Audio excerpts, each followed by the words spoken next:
Water Varghese കമ്പനിയുടെ Athippatta branch office peon ശങ്കരൻകുട്ടിക്ക് ഒരു പെണ്ണ് വേണം. 50,000 രൂപയും 25 പവനാ ചോദിക്കുന്നത്. ഞാൻ പറഞ്ഞില്ലേ, ഒരു 10 പവനും 20,000 രൂപയും ഞാൻ കൊടുക്കും.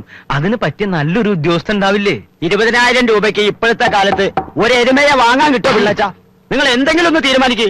കുറെ നേരമല്ലോ തർക്കം തുടങ്ങിയിട്ട്. ഡാ ഒന്നും ഉണ്ടായിരടാ. താനൊന്നു വന്നേ, ഒന്ന് വന്നേ. ഒരു കാര്യം പറയട്ടെ. നമ്മളെ എടോ, തന്റെ ഉദ്ദേശം എന്താ? ആ പാവം പെണ്ണിനെ വല്ല മന്ദബുദ്ധിക്കും പിടിച്ചു കൊടുക്കാനാണോ? 10 രൂപ കൂടുതൽ കൊടുക്കാൻ തന്റെ കയ്യിൽ ഇല്ലാഞ്ഞിട്ടൊന്നും അല്ലല്ലോ. തന്റെ ഉപദേശമൊന്നും വേണ്ട. എന്റെ മക്കൾക്ക് എന്ത് കൊടുക്കണമെന്ന് എനിക്കറിയാം. എന്താ പ്രശ്നം? ആൽബം അടക്കണോ തുറക്കണോ? തുറക്കേ. തീരുമാനിച്ചുറപ്പിച്ച ആളോട് പിന്നെ എന്ത് പറയാനാ? ഇയാളെ ഗോപിപ്പിള്ള കുടുംബം വെളുപ്പിക്കല. ആ പണി വെളുപ്പിക്കലോ? പൂശലേ, പെയിന്റിങ്. 4 ആള് കേട്ടാ കുറച്ചും കൂടെ മാന്യതയുള്ള ഒരുത്തനെ. 10 പവന് ഇതിൽ കൂടുതൽ മാന്യത എവിടുന്ന് കിട്ടാനാ?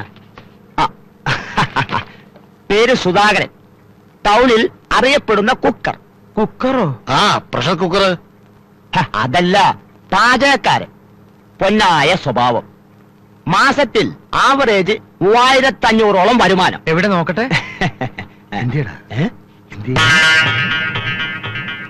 ഇയാള് കുഴപ്പമില്ലല്ലോ.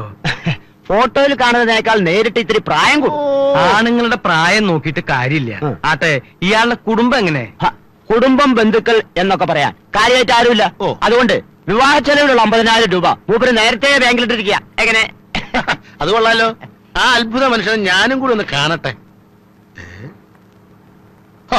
ഇത് നമ്മുടെ സുധാകരനല്ലേ? താൻ അറിയോ ഇയാളെ? പിന്നെ ആളെങ്ങനെ? വലിയ കുഴപ്പമൊന്നുമില്ല. പക്ഷേ അയ്യപ്പ, ഇതേ ടൈപ്പിൽ ഒരു പയ്യൻ കൂടി ഉണ്ടാവോ തന്റെ കയ്യില്? അതെന്തിനാ?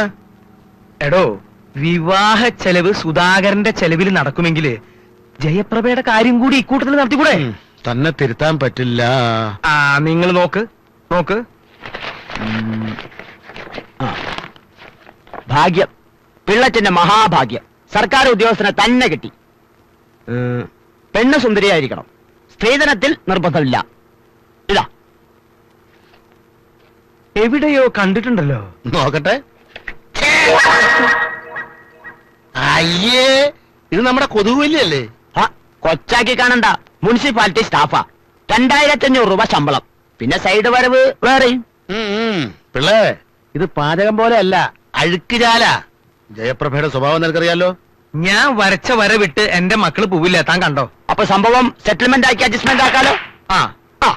ഹരിഹര സുധനയ്യനയ്യപ്പ സ്വാമിയേ ശരണമയ്യപ്പ. താനെന്താ മലയ്ക്ക് പോണ്ടോ? ഓടോ, താനും പോരുണ്ടോ?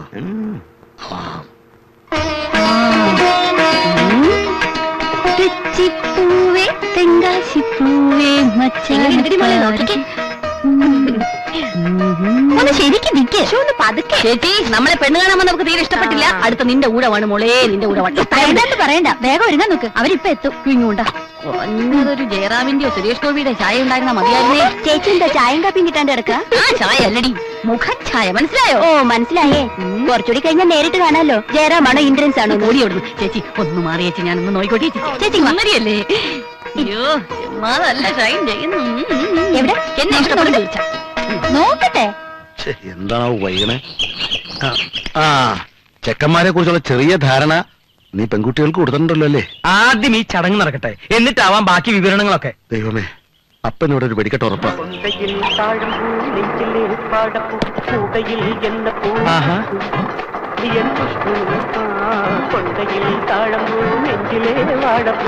അയ്യേ, ഇതാര് കുട്ടിച്ചാത്തനോ? കുട്ടിച്ചാത്തനല്ല, തങ്കക്കുട്ടൻ. ബാലൻസ് വേണ്ടായിരുന്നു. ഞാൻ വരാൻ വൈകില്ലല്ലോ. ഏയ്, വൈകിട്ടൊന്നുമില്ല, അകത്തേക്ക് വരും. കീടനാശിനി, നിന്റെ കാര്യം കണ്ടറിയണം.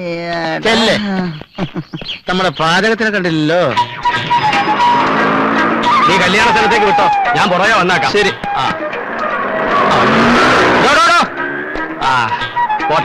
രാവിലെ എന്തൊരു ചൊറിച്ചില്ല.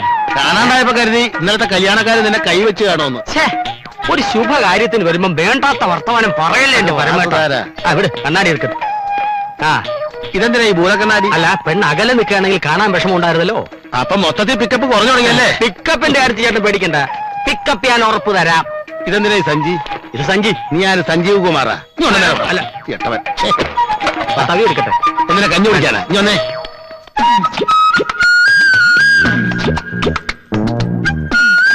ഈ കാപ്പി കുടിച്ചിട്ടുടനെ സ്ഥലം വിട്ടോണേ. നീ പരിസരത്ത് കൊണ്ട കാല് വലിയ ഓടിക്കുന്നു. അയ്യോ, ആ കുട്ടി എന്താ പറഞ്ഞത്? എന്നെ വളരെ ഇഷ്ടായെന്ന് പറയായിരുന്നു. അതല്ല, കാലെന്നോ മറ്റോ പറയുന്നത് കേട്ടല്ലോ. അത് എന്നെ കണ്ടത് അവളുടെ നല്ല കാലം എന്ന് പറയായിരുന്നു. അതെ അതെ അതെ. ആ പോയ കുട്ടി കൊള്ളാം. എനിക്ക് നന്നായി ഇഷ്ടപ്പെട്ടു. അത് നിനക്കുള്ളതല്ല, ഇവനുള്ളതാ. നിനക്കുള്ള ആള് വരാൻ പോകുന്നേ ഉള്ളൂ. ഇവിടെ 4 പേരുണ്ടെന്നല്ലേ പറഞ്ഞ്. അതിൽ 4 പേരെയും കണ്ടിട്ട് ഏറ്റവും നല്ല ഒരെണ്ണത്തിന് എനിക്ക് ഇതെന്താ പച്ചക്കറിയാണോ? നല്ലത് നോക്കി തിരഞ്ഞെടുക്കാൻ. ഒരു കാര്യം ചെയ്യാം, അവരെ അമ്മയുണ്ട്, അവരെ കൂടി വിളിക്കാം. അതൊക്കെ ചേട്ടന്റെ ഇഷ്ടം. പൊട്ടി.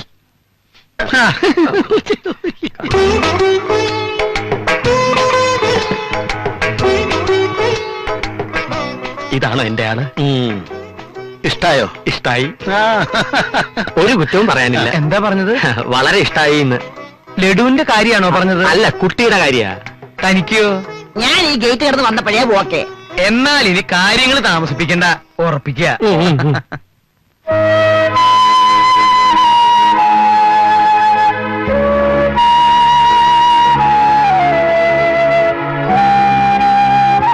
ആഹാ, ഇവിടെ എന്താ ഒരു അസംബ്ലി? പുതിയ ബില്ല് വല്ലതും പാസ്സാക്കാൻ പോകുന്നുണ്ടോ? എന്നാലും ഇത് ഇത്തിരി കൂടിപ്പോയി. ഏത്? ഇന്ന് വന്ന ചെക്കന്മാരുടെ കാര്യം ഞാൻ പറയണത്. അവർക്ക് എന്താ ഒരു കുറവ്? ഒരു കുറവുമില്ല. ഞങ്ങൾക്ക് കിട്ടാവുന്നതിൽ വെച്ച് ഏറ്റവും നല്ല ഭർത്താക്കന്മാരെ അച്ഛൻ ഞങ്ങൾക്ക് വേണ്ടി കണ്ടെത്തിയത്. സന്തോഷമായി, മനസ്സ് നിറഞ്ഞച്ച. പുറമേയുള്ള സൗന്ദര്യമൊക്കെ കുറച്ച് ദിവസത്തേക്കേ ഉള്ളൂ. അത് അനുഭവം നിങ്ങളെ പഠിപ്പിക്കും. ആ അതെ, ഞങ്ങൾ അനുഭവിക്കാൻ പോണേയുള്ളൂ എന്ന് ഞങ്ങൾക്കിപ്പോ മനസ്സിലായി. മക്കളെ, നമുക്ക് മേലെയുള്ള ബന്ധത്തെക്കാൾ എപ്പോഴും ഇതാ നല്ലത്. ഇവർക്ക് എന്നും നിങ്ങളോട് ബഹുമാനം ഉണ്ടാവും. നിങ്ങളുടെ അച്ഛൻ ജീവിതം തുടങ്ങിയതും വളരെ താഴേന്ന.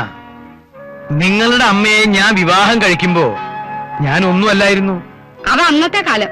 അതുപോലെയാണോ ഇപ്പൊ? ഒന്നുമില്ലെങ്കിലും നമ്മൾ നമ്മുടെ പിള്ളേരെ പഠിപ്പിച്ചില്ലേ? പഠിപ്പിച്ചു, ഇത്തിരി കൂടുതലും പഠിപ്പിച്ചു. അതാണ് ഞാൻ ചെയ്ത തെറ്റ്. ഇല്ലെങ്കിൽ ഇവരാരും എന്റെ മുഖത്ത് നോക്കി സംസാരിക്കില്ലായിരുന്നു. ഞങ്ങൾ എന്ത് സംസാരിച്ചെന്ന് അച്ഛൻ പറയണേ? അല്പം വിദ്യാഭ്യാസവും നല്ലൊരു ജോലിയുള്ള ഒരാള് വേണമെന്നല്ലേ ഞങ്ങൾ പറഞ്ഞുള്ളൂ. അത് അത്രയ്ക്ക് വലിയ തെറ്റാണോ? എന്നും അച്ഛനെ അനുസരിക്കണമെന്ന് ആഗ്രഹം ഉള്ളത് കൊണ്ടാ അവര് കരഞ്ഞു പറയണേ.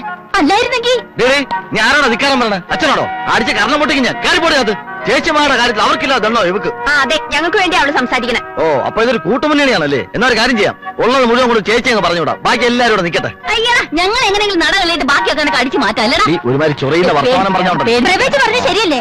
അച്ഛൻ എന്നും ആ തരംതിരിവ് കാണിച്ചിട്ടില്ലേ ഉള്ളൂ. ഇടി നിന്നെ ഞാൻ. മോനെ അജയ, വേണ്ട, ഇത് അച്ഛൻ നിർത്തോളാം. നീ അകത്തേക്കല്ലേ.